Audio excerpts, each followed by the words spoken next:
No ano 2000, a humanidade passava por uma culminação do que nós podemos chamar de evolução tecnológica e de mídia. Isto é, as pessoas começaram a ter mais facilidade em se comunicar e trocar informações. A Disney, na época, tinha sido acusada várias vezes de utilizar por mensagens subliminares para disseminar mensagens nos seus vídeos e nos seus filmes. Então a Disney foi fortemente atacada nessa época porque as pessoas divulgavam informações e coisas sobre os desenhos dela e as mensagens subliminares que viam nos desenhos da Disney. Eu ainda quero fazer um vídeo só dele, mas vai dar uma série de uns 2, 3 vídeos porque é muita coisa, galera, é muita coisa mesmo. Mas hoje nós vamos falar de um desenho que fez a vida de grande parte de vocês. Um desenho que é criticado por muitos e amado por outros. Eu tô falando do Woody Woodpecker, ou do Pica-Pau.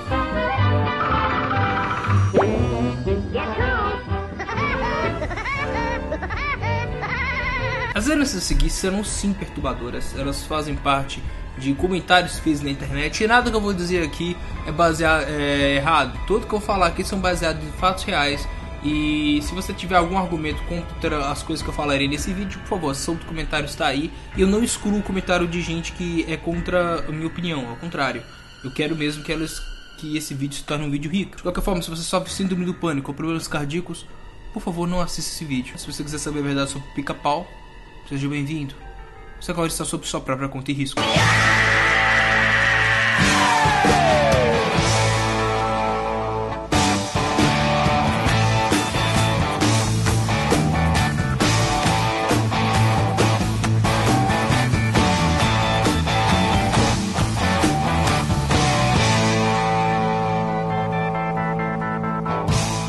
Tá bom, vamos começar do começo. Quando o Pica-Pau foi criado, ele foi criado em 1940. Naquela época os desenhos ainda eram produzidos da forma de sequenciação de imagens, que é exatamente quando o desenhista desenha no papel e começa a transcrever e a rodar rapidamente o papel para que aqueles desenhos se tornem movimentos e dê aquela ilusão de movimento. Walter Lantz criou um desenho do Pica-Pau e demonstrou ele pro pessoal da Universal Pictures. O problema é que o desenho foi rejeitado de primeira. Foi rejeitado porque, segundo os produtores da Universal Pictures, era o desenho mais feio e grotesco que eles já tinham visto na época. Mas ele teve que ser aceito, porque, como eu falei pra vocês, haviam poucos desenhos animados sendo produzidos. Era somente o Walt Disney e alguns pouquíssimos na época. O pessoal da Universal acatou a ideia do Pica-Pau, teve um sucesso meteórico.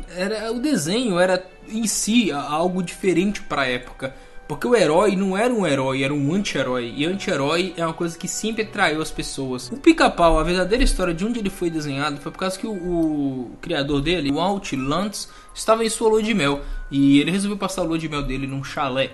Naquela noite chovia e um pássaro estava incomodando ele demais. Desde a parte da manhã, esse pássaro estava picando a janela, e era um pica-pau. E esse pica-pau fez vários furos no teto daquele chalézinho que eles ficavam. E teve uma chuva e a casa ficou toda gotejando e acabou com a lua de mel dele. Então daí nasceu a ideia de produzir o nosso pica-pau.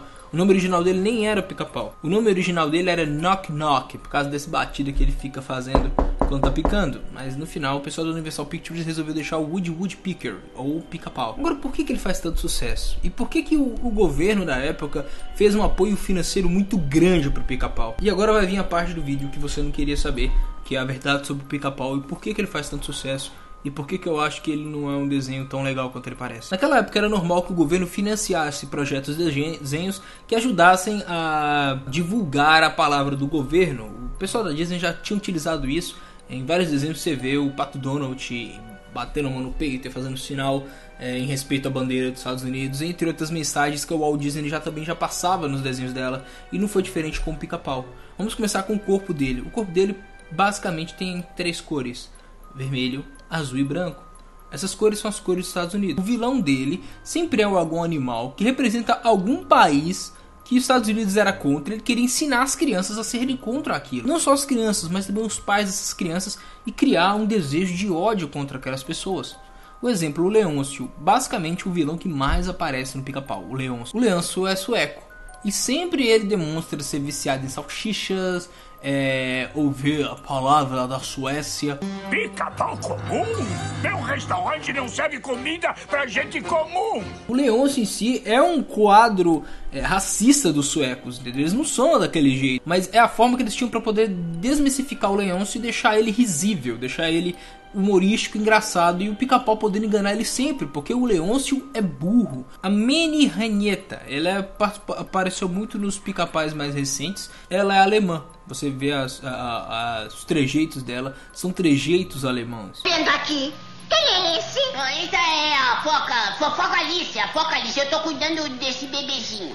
Ah, mas que gracinha de bebê! E sempre também o Pica-Pau derrota ele e ela cai nas tendências dele. Então vamos pegar, se o Pica-Pau representa os Estados Unidos derrota o Leôncio, que é a Suécia, e os Estados Unidos também derrota a Alemanha. O Zé Curubu, ele possui uma tendência a se parecer com um latino. Você vai ver porque antigamente os latinos eram considerados ladrões nos Estados Unidos. Isso ainda acontece em Madrid, na Europa. Se você for lá e você falar que é brasileiro, bem provável que a galera vai esconder a carteira dela pensando que você vai roubar ela. Vamos adquirir a lâmpada mágica aqui, no ato. Ah, mas aí está um rapazinho inteligente. O que acharia de comprar uma lâmpada mágica com um gênio dentro? Então, para poder criar esse desejo contra latinos, contra estrangeiros que vinham invadir os Estados Unidos, eles criaram o Zé Curubu, que era sempre um cara de pele morena que tá tentando ganhar a vida, enganando o Pica-Pau e conseguindo enganar o Pica-Pau. Tipo assim, eu sou o Zé Curubu, eu sou o cara que consegue enganar o cara que engana as pessoas, entendeu? Então isso vai gerava nas crianças aquela sensação de, não, se eu ver um cara com pele morena, com certeza eu vou desconfiar dele, porque ele é o único personagem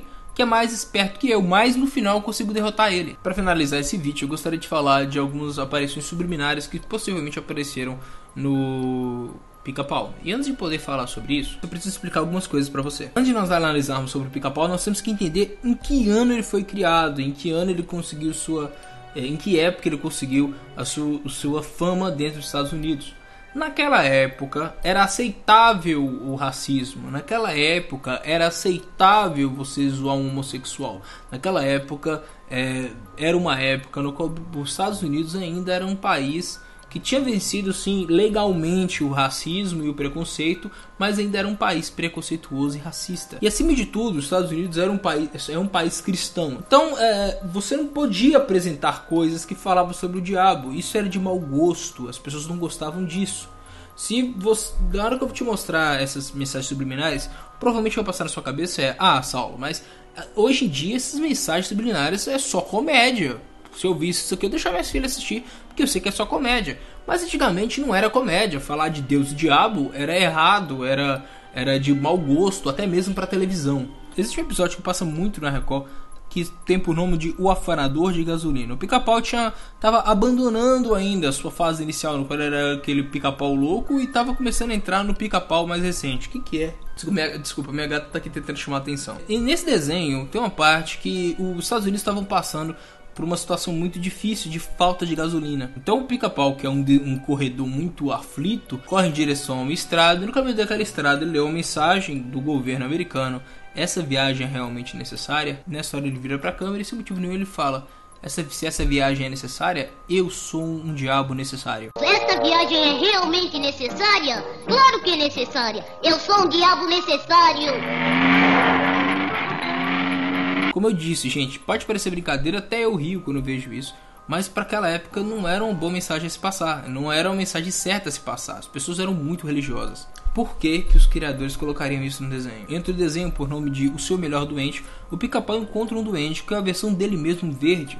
E esse duende, na hora que desapareceu, faz alguma mágica, ele faz o seguinte sinal, que é um sinal demoníaco. O que é um duende?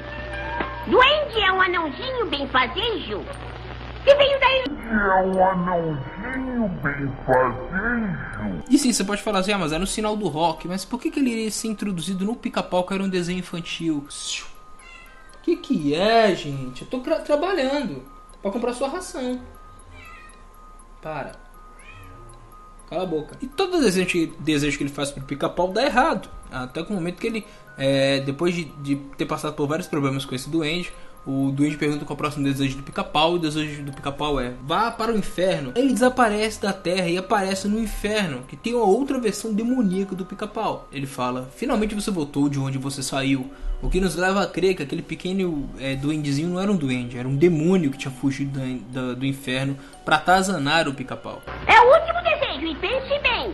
Depois não vá se queixar a ninguém. Vá pro inferno!